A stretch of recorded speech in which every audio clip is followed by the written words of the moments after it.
yesterday, the Bureau of Land Management announced its intent to prepare a lease environmental impact statement for Section 102 of the Arctic National Wildlife Refuge.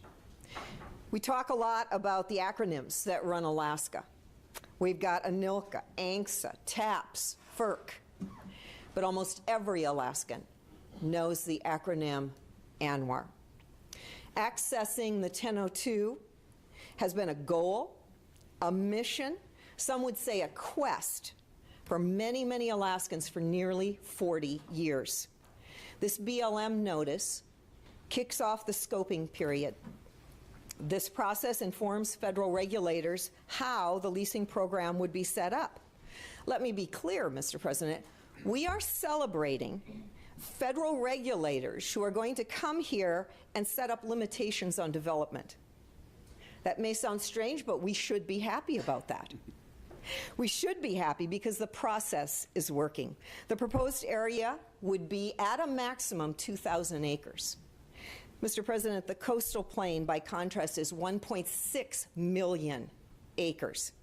It is the equivalent of a postal stamp on a football field, the area that would be affected, Mr. President, in the 1002.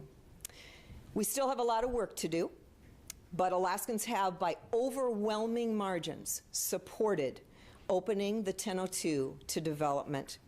This year marks the 50th anniversary of the discovery of Prudhoe Bay. I think it's appropriate that this year we finally begin the process in ANWR to let us finally access that area, something many of us have been waiting for most of our lives. But Mr. President, I want to link this to education, because you see, the legislation that allows this process to go forward in ANWR was in the Tax Cuts and Jobs Act of 2017. I want to highlight the word jobs, Mr. President. This ANWR area brings potential jobs for Alaskans. Teachers have to have students to teach, Mr. President, and we have had a migration out of Alaska these past few years for the first time because jobs have shrunk. We saw the price of oil go up to over $70 recently. And in today's Anchorage Daily News, there's an article about some of the companies beginning to hire a few more people back again.